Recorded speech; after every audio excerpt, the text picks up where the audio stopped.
Okay, so here I have a Bosch dishwasher, and in this video I'm going to talk about how to fix a problem where you have sticky goo on the inside of the dishwasher. So I'll open this up.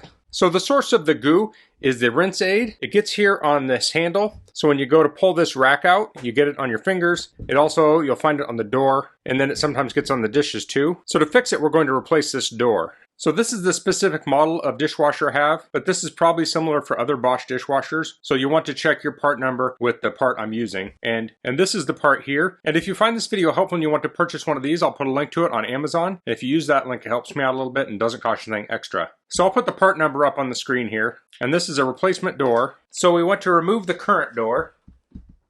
And there's a little slot here. I'll just use a small screwdriver to pull this out.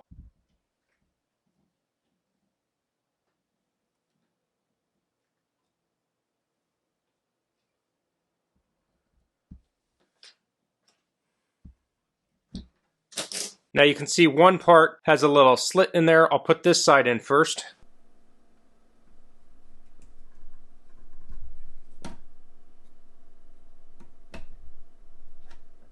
So the problem with these is this seal gets worn out and it doesn't seal anymore, and you get the rinse aid leaking out of there. So now I can refill this with rinse aid.